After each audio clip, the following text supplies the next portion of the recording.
déluge, la première session. Chers frères et sœurs en Christ, tous les membres des églises branches des sanctuaires locaux, les téléspectateurs de JCN et tous les enfants de Dieu qui assistent au culte via Internet.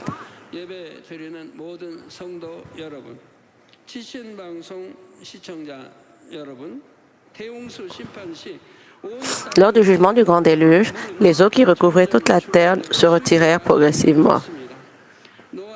L'année où Noé atteignit l'âge de 600 ans, le premier jour du 10e mois, les sommets des montagnes devinrent visibles. 40 jours plus tard, Noé fit sortir un oiseau de l'arche pour voir à quel point les eaux s'étaient retirées. Il lâcha d'abord un corbeau, mais celui-ci fit des allers-retours incessants jusqu'à ce que les eaux aient séché sur la terre. Le corbeau ne fournit finalement aucune information à Noé.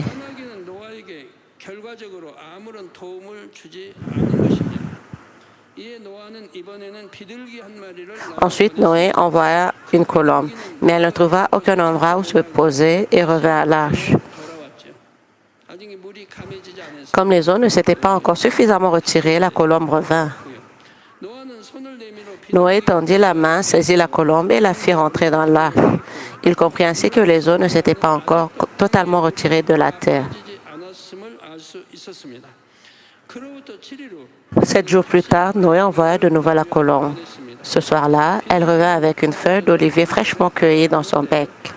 C'était la preuve que les eaux s'étaient presque entièrement retirées, puisque de nouvelles feuilles avaient poussé sur l'olivier. Après 7 autres jours, Noé envoya encore une fois la colombe, mais cette fois, elle ne revint pas.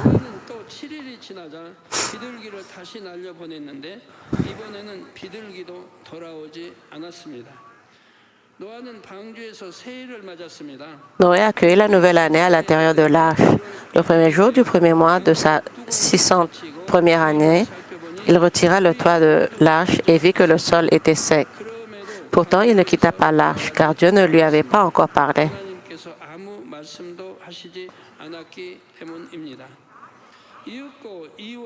Finalement, le 27e jour du 2e mois, la terre était complètement sèche et Dieu ordonna à Noé de sortir de l'arche. Chers frères et sœurs en Christ, le fait que Noé ait envoyé des oiseaux pour déterminer si les eaux s'étaient retirées nous enseigne plusieurs leçons. Premièrement, la foi doit s'accompagner d'action. Dieu savait exactement à quel point les eaux s'étaient retirées et pourtant il n'en informait pas Noé à chaque étape. Si Dieu avait dit directement à Noé, les eaux ont séché, la terre est visible, ouvre l'arche et sort, alors il n'aurait pas été nécessaire d'envoyer le corbeau ou la colombe.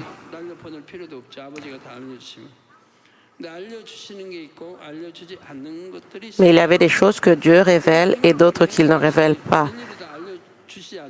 Il nous laisse agir selon ce que nous devons faire plutôt que de nous dire tout en détail. Dieu a permis à Noé de constater lui-même l'état des eaux par l'intermédiaire des oiseaux. Puisque Dieu est omniscient et omnipotent, ceux qui croient en lui peuvent tout savoir et tout accomplir grâce à la communion avec lui. Toutefois, ceux qui possèdent une foi parfaite sont conduits à agir d'une manière qui s'accorde avec l'aide de Dieu. Ce n'est pas une foi véritable que de négliger ce qui doit être fait ou d'ignorer la voie à suivre, tout en se contentant de dire « je crois ». La foi parfaite est accordée d'en haut à ceux qui ont acquis un cœur véritable. Un cœur véritable est un cœur rempli de bonté, d'amour et de vérité, tel que Dieu le désire. Le cœur véritable décrit dans l'Épître aux Hébreux, approchons-nous avec un cœur sincère dans la plénitude de la foi, dans Hébreux 10, 22.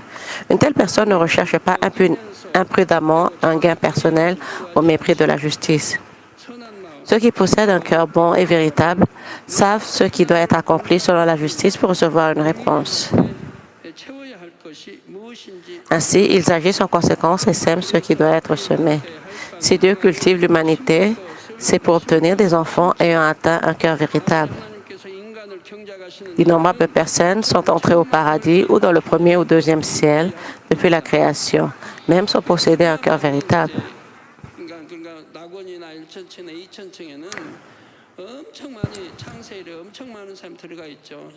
Pourtant, Dieu accorde plus de prix à une seule personne au cœur véritable qu'à des milliers d'autres qui en sont dépourvus. Moïse était plus important que la multitude parce qu'il possédait un cœur véritable.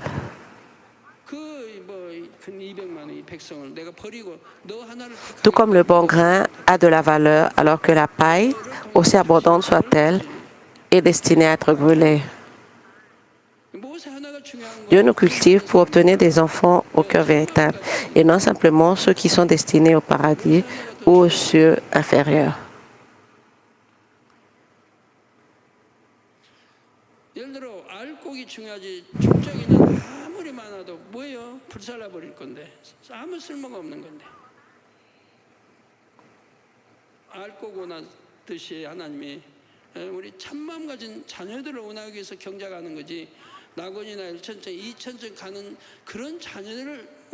Les cieux inférieurs existent parce que Dieu ne peut rejeter ceux qui n'ont pas un cœur véritable ou une foi parfaite. Toutefois, son désir profond est d'avoir des enfants au cœur véritable.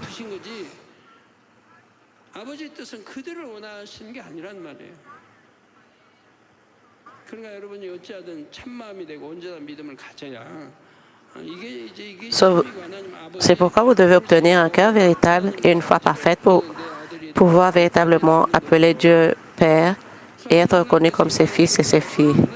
C'est la raison pour laquelle Dieu cultive l'humanité pour obtenir des enfants au cœur véritable.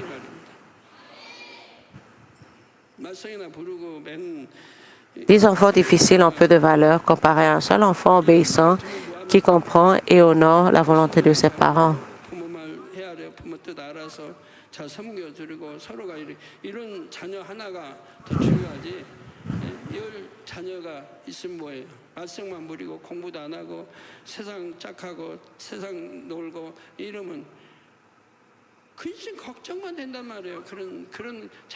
Les enfants qui créent des problèmes apportent des soucis et de la tristesse aux parents en se comportant mal. À ces enfants au cœur véritable, Dieu accorde une foi parfaite venant d'en haut afin que sa gloire puisse être révélée à travers eux. Une telle foi est donnée d'en haut par Dieu. La foi parfaite doit également être accordée par lui. Ce n'est pas quelque chose que l'on peut obtenir simplement en le désirant. Grâce à la foi parfaite accordée par Dieu, tout peut être rendu parfait. Ce qui semblait impossible devient possible et ce qui était déjà possible devient encore meilleur. Quelle merveilleuse et quelle merveille et quelle bénédiction! Mais si les croyants n'ayant pas atteint un cœur véritable recevaient des réponses simplement en disant « je crois », que se passerait-il? Ce serait comme si des parents faisaient tout à la place d'enfants, refusant d'assumer leurs propres responsabilités. Prenons l'exemple d'un enfant qui a des devoirs scolaires mais préfère jouer. Les parents feraient-ils ses devoirs et iraient-ils même à l'école à sa place? Quelle que soit la difficulté de la situation pour l'enfant, aucun parent ne devrait véritablement se substituer à lui pour assumer de telles responsabilités. Il existe certes des parents qui agissent ainsi par pitié. Toutefois, ils manquent à leur rôle, car ils ne tiennent pas compte de ce que deviendrait leur enfant en grandissant. À mesure que l'enfant grandit, il a tendance à ignorer ses parents, à n'en faire qu'à sa tête et à leur reprocher tout ce qui ne va pas. Même lorsque les parents incitent leur enfant à étudier, ces derniers le prennent souvent mal, se sentent opprimés.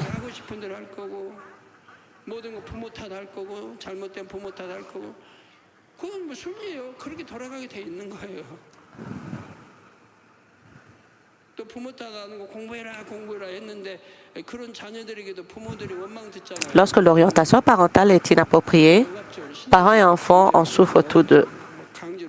Mais si les enfants obéissent et s'épanouissent harmonieusement, tout va pour le mieux.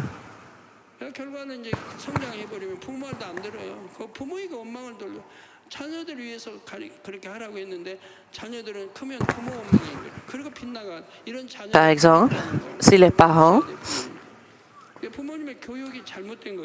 forcent trop leurs enfants d'étudier ardemment,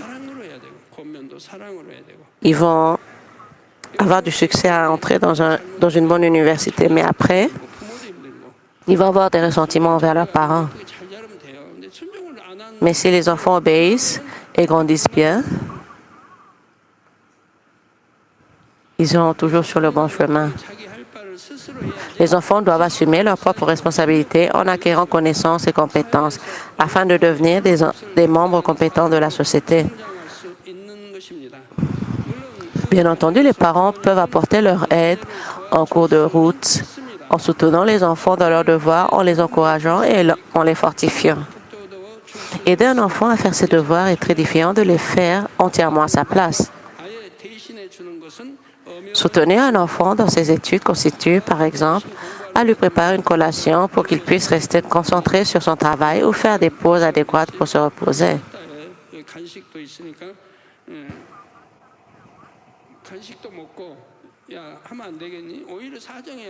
En revanche, si les parents forcent leurs enfants à se concentrer davantage ou le comparent à d'autres élèves en période d'examen, ils risquent de le décourager et de lui compliquer la tâche.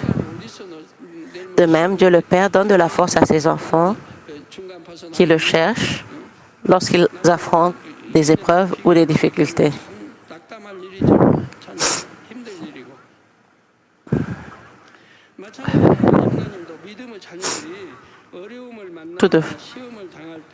Toutefois, il n'empêche pas totalement la survenue d'adversité, d'épreuves ou de situations formatrices. En surmontant les difficultés, les croyants font l'expérience de l'amour de Dieu et c'est à travers les épreuves qu'ils acquièrent un cœur véritable. Ce verset biblique relate le dénouement du jugement par le grand déluge, marquant le début d'une nouvelle étape dans l'œuvre de Dieu de la culture humaine. Dieu a guidé Noé pour qu'il agisse par lui-même alors que cette nouvelle phase débutait. Certes, Noé faisait déjà preuve d'une obéissance totale à la parole de Dieu. Mais avant le déluge, l'obéissance de Noé s'inscrivait dans un cadre entièrement préparé par Dieu. Dieu avait donné les instructions précises pour la construction de l'arche et avait guidé Noé étape par étape.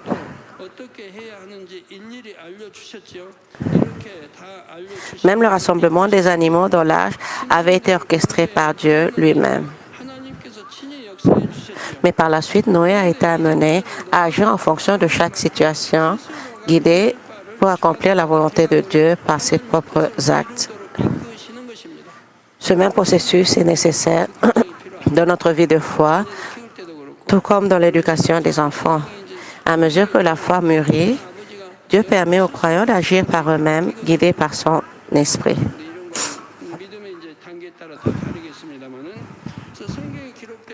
Les grandes œuvres de la foi relatées dans la Bible ont bel et bien été accomplies par Dieu. Certes, en y regardant de plus près, on constate que les actions des croyants accompagnaient toujours les œuvres de Dieu. Prenons l'exemple de la traversée du Jourdain par les Israélites. Que s'est-il passé? Dieu a-t-il d'abord arrêté les eaux en crue pour permettre aux Israélites d'apercevoir le lit du fleuve à sec avant d'y pénétrer? À la mer Rouge, comme leur foi était encore immature, Dieu a d'abord fondu les eaux, leur permettant de traverser ensuite. Toutefois, la deuxième génération d'Israélites, formée pendant 40 ans dans le désert, était différente. Leur foi avait considérablement grandi. Il a donc fallu 40 ans pour cultiver cette foi, car le cœur humain met du temps à changer.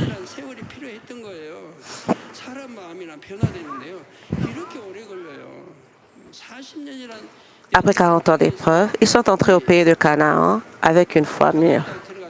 C'est pourquoi Dieu a ordonné aux prêtres qui portaient l'arche d'alliance de s'avancer les premiers dans les eaux en crue du Jourdain.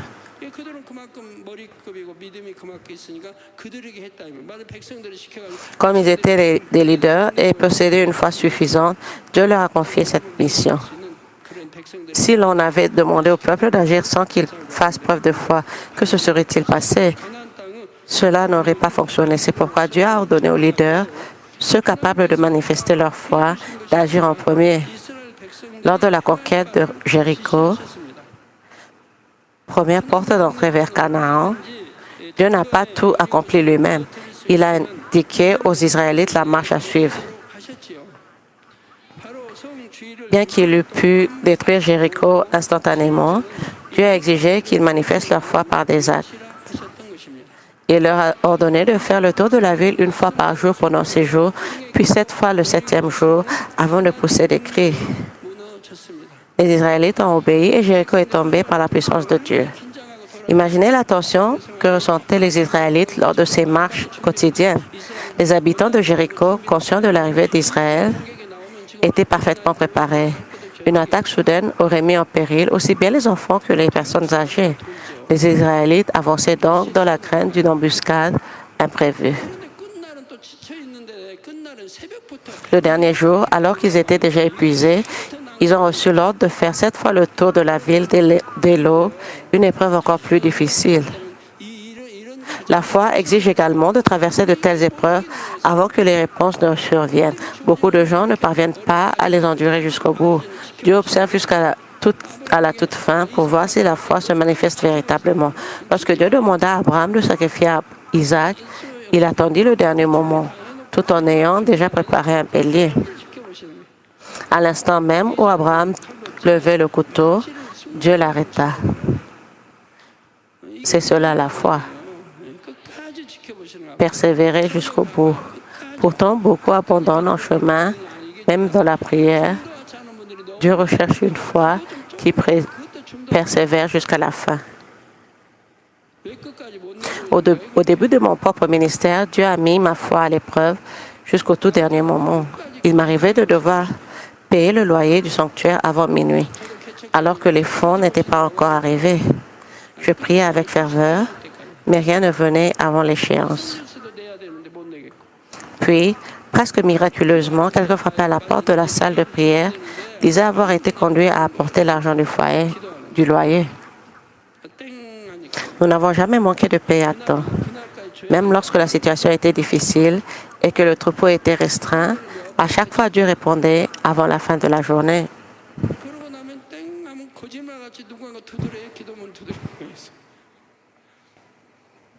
주관받아왔다고 해서 성전세도 가져오고 이렇게 한 번도 밀리지 않고 이방인들이 밀리지 않고 약속 지켜왔어요. 제가 할 때는 그랬어요. 이정우 장로님도 계시고 다 그때는 어릴 때 양떼도 없을 때인데 성전세 그렇게 Grâce à de telles expériences, la confiance des Israélites en Dieu s'est considérablement approfondie. Ils ont acquis la ferme conviction qu'en Canaan, il leur suffisait d'agir selon la parole de Dieu.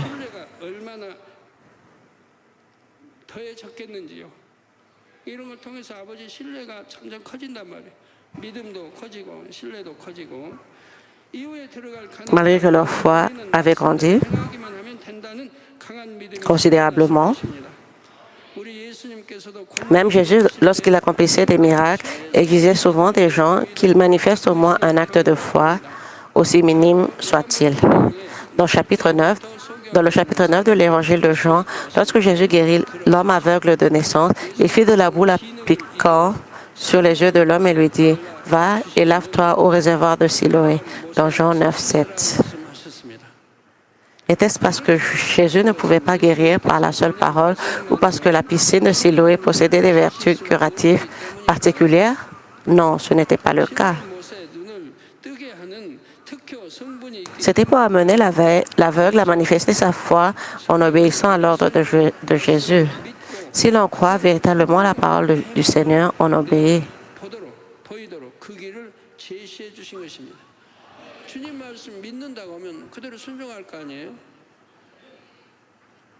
Naaman, le commandant, a obéi même aux paroles d'une jeune servante et a été guéri de la lèpre.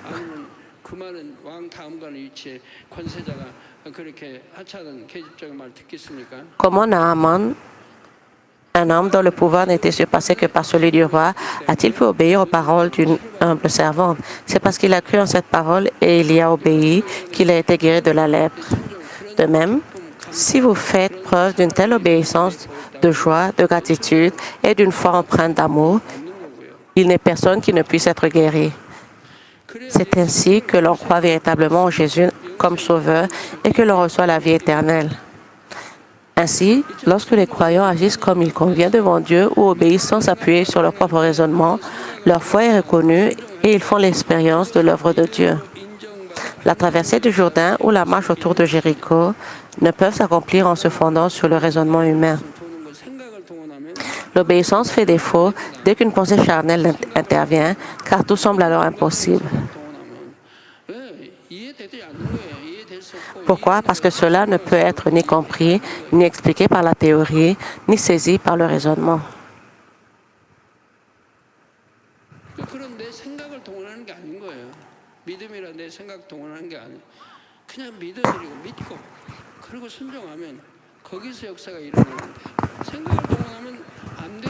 La foi ne consiste pas à s'appuyer sur la pensée humaine. La véritable foi consiste simplement à croire et à obéir.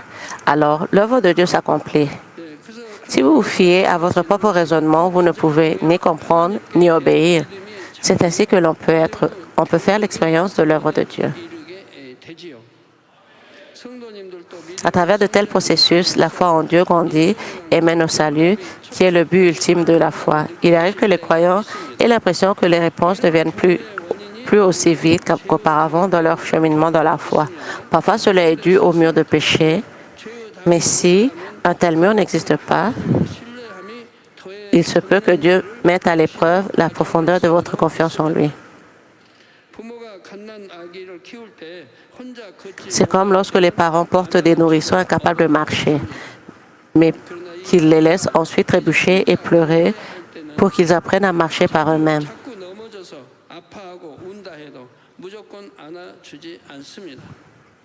Lorsqu'ils apprennent à marcher, les enfants tombent souvent parce que leurs jambes ne sont pas encore assez fortes et qu'ils manquent d'entraînement.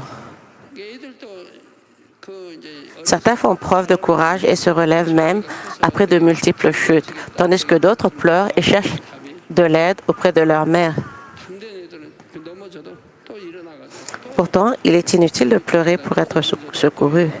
Il leur suffit de se relever eux-mêmes.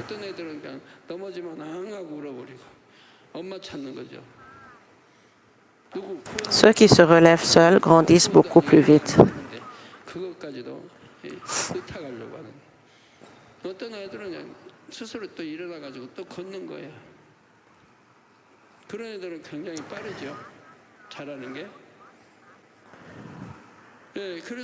C'est pourquoi même si l'enfant pleure de douleur, les parents ne le relèvent pas systématiquement.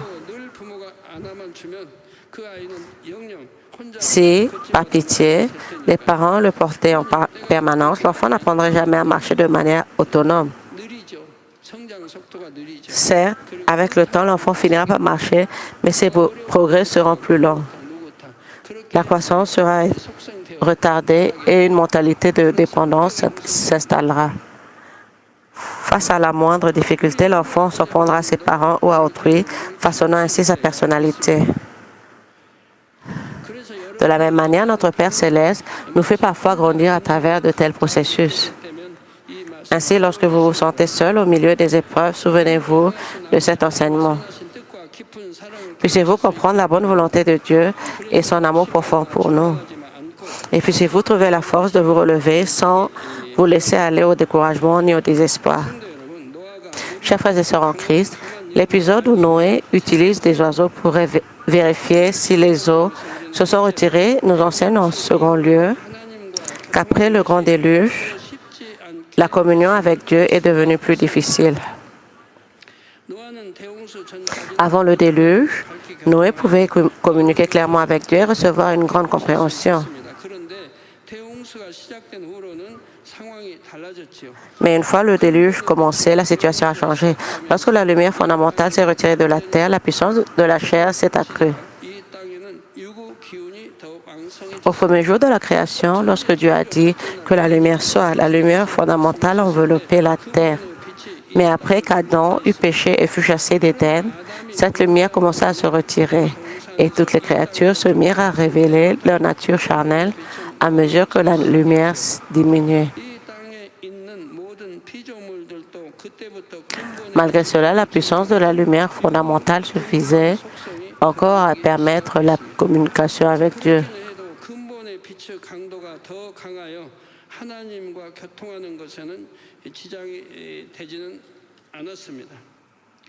Cela signifie qu'à mesure que la lumière fondamentale se retirait, la nature charnelle inhérente à toutes les créatures a commencé à se manifester. Mais après le déluge, la lumière fondamentale a été totalement retirée et la nature charnelle s'est encore renforcée.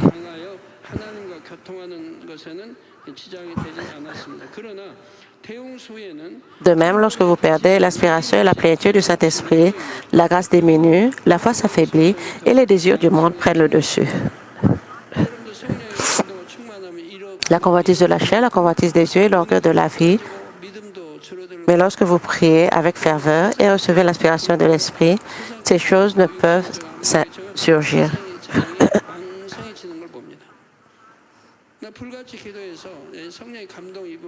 C'est pourquoi notre Seigneur dit constamment, ne cessez pas de prier. Si vous vous arrêtez, vous tomberez dans la tentation. La prière ne doit jamais cesser, quelle que soit la situation. Par conséquent, communier avec Dieu exige aujourd'hui plus d'efforts et d'actions qu'auparavant.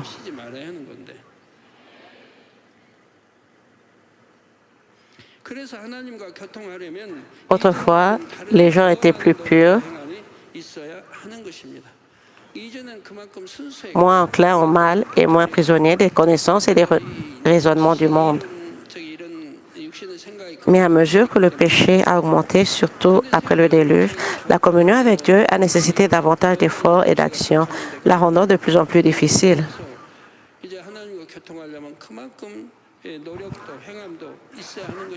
Auparavant, la communion avec Dieu était facilitée par sa grâce, mais aujourd'hui, il faut lutter et fournir des efforts pour percer jusqu'au royaume spirituel.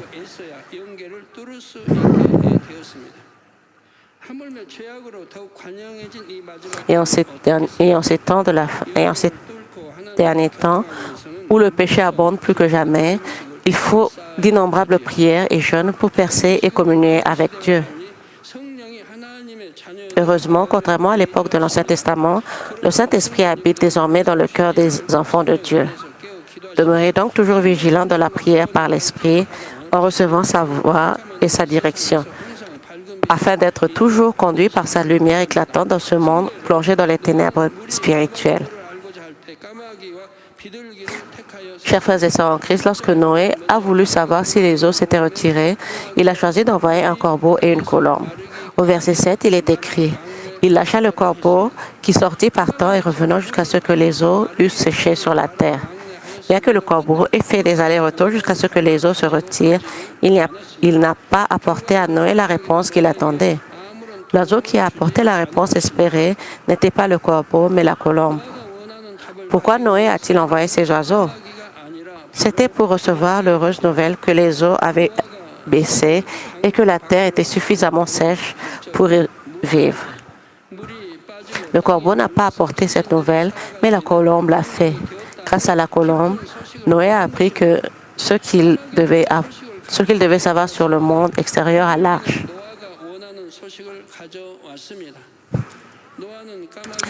Chers frères et sœurs en Christ, êtes-vous des ouvriers du royaume de Dieu semblables au corbeau ou à la colombe? Réfléchissez à la manière dont vous réagissez lorsque vous recevez des instructions. Vous contentez-vous de faire ce qui est dit? Manquez-vous même à cette obligation ou allez-vous au-delà de ce qui est demandé? Parmi ces attitudes, laquelle plaît véritablement aux dirigeants? C'est celle de la personne qui fait plus que ce qui a été ordonné.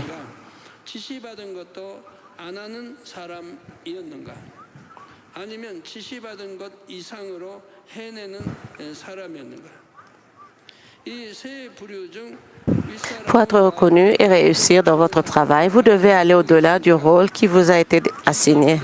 Pourtant, beaucoup de ceux qui peinent dans leur travail ne parviennent même pas à accomplir leurs responsabilités fondamentales. Ainsi, si vous manquez de compétences, efforcez-vous avec diligence de les développer et d'élargir votre cœur. Il en va de même pour la foi. Dieu le Père est touché lorsque ses enfants non seulement obéissent à ses commandements, mais accomplissent davantage encore. Il manifeste alors son amour.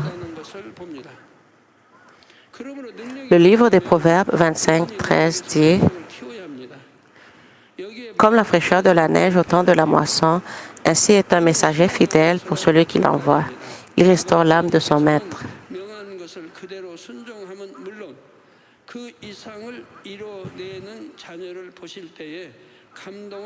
Si vous élargissez votre cœur et votre foi pour votre travail, Dieu le Père sera touché par vos actions et vos cœurs.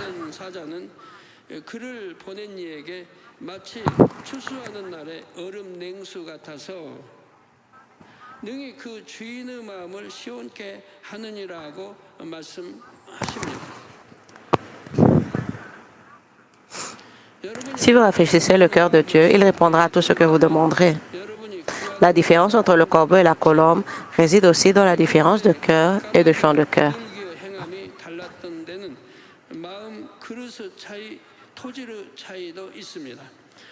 Une même semence produit des fruits différents selon la nature du sol.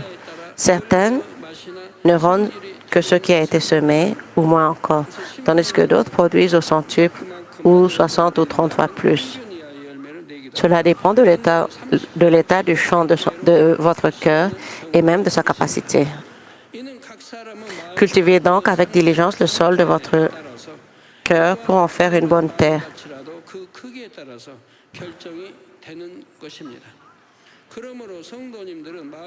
Brisez votre structure personnelle et vos limites afin d'élargir votre cœur. Si vous discernez ce que Dieu désire à chaque instant et que vous l'accomplissez avec précision, quel rafraîchissement ce sera pour son cœur. Et si vous allez encore au-delà, il sera touché et dira, « Que puis-je te donner ?»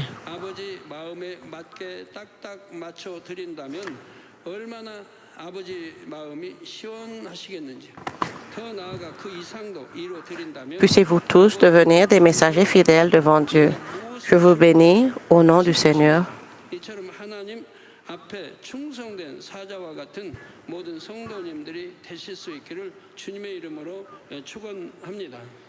Amen. Prions pour ce sujet du message. 사랑해받은 하나님 감사합니다. 오늘 목사님을 통하여서 창세기 강의 말씀을 들을 수 있는 은혜 주신 Dieu le Père d'amour, merci pour nous donner une chance d'écouter et de méditer sur ce message précieux des séries de sermons sur la jeunesse du pasteur émérite. Au travers ces séries de sermons, nous reconnaissons le monde spirituel plus profondément. Et s'il te plaît, permets que nous puissions appliquer ces paroles précieuses à notre vie. Et s'il te plaît, donne-nous la grâce et la foi et que nous puissions travailler comme la colombe qui était utile à Noé. Quand nous recevons la prière du pasteur titulaire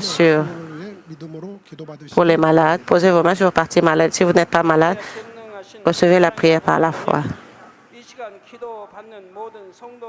Alléluia, Dieu Tout-Puissant, notre bien-aimé Père. S'il te plaît, pose tes mains sur tous les croyants qui reçoivent cette prière maintenant.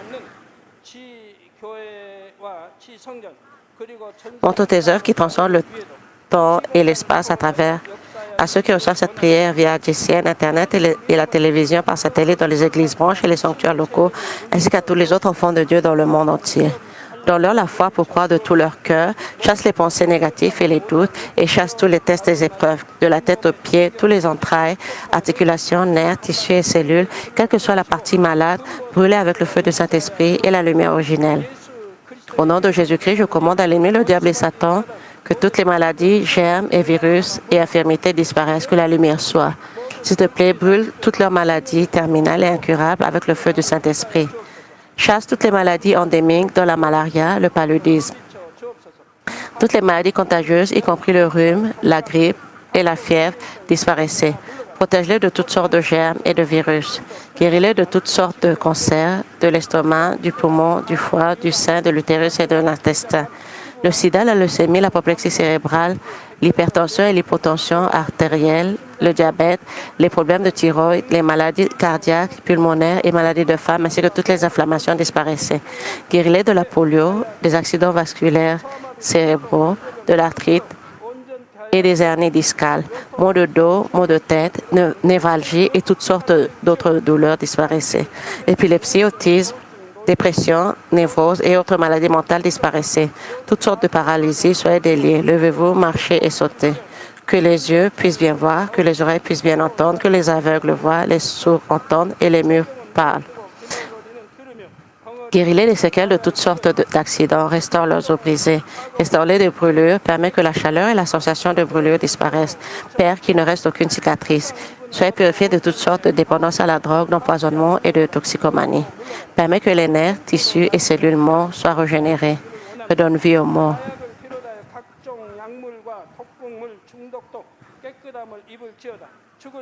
Donne-leur la bénédiction de la conception. Recevez la bénédiction de la conception. Au nom de Jésus-Christ, je commande à l'ennemi, le diable et Satan, et au maître de la puissance de l'air, aux forces maléfiques des lieux célestes et à leurs serviteurs, disparaissez. Disparaissez, esprit mauvais, impur, de fausseté et trompeur, esprit de séparation et toutes les forces des ténèbres, délie les liens des ténèbres, ténèbres disparaissez, que la lumière soit.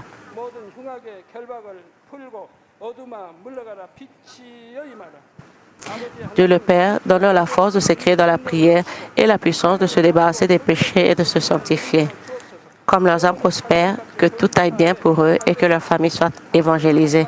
Protège-les de toutes sortes d'accidents et de catastrophes tout au long de cette semaine et bénis-les pour qu'ils mènent une vie prospère sans aucun problème.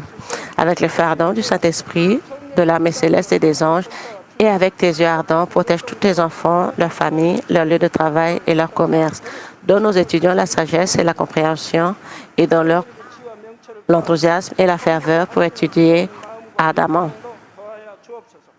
S'il te plaît, garde leur cœur et leurs pensées des choses du monde et permets qu'ils puissent aimer Dieu avec plus de ferveur.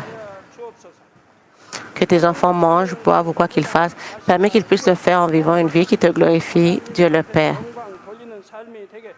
Qu'ils soient capables de témoigner du Dieu vivant en disant « J'ai rencontré, expérimenté Dieu et j'ai reçu ses réponses et ses bénédictions. » Dieu notre Père, merci. Sois glorifié toi seul. Au nom de notre Seigneur Jésus-Christ, je prie. Amen.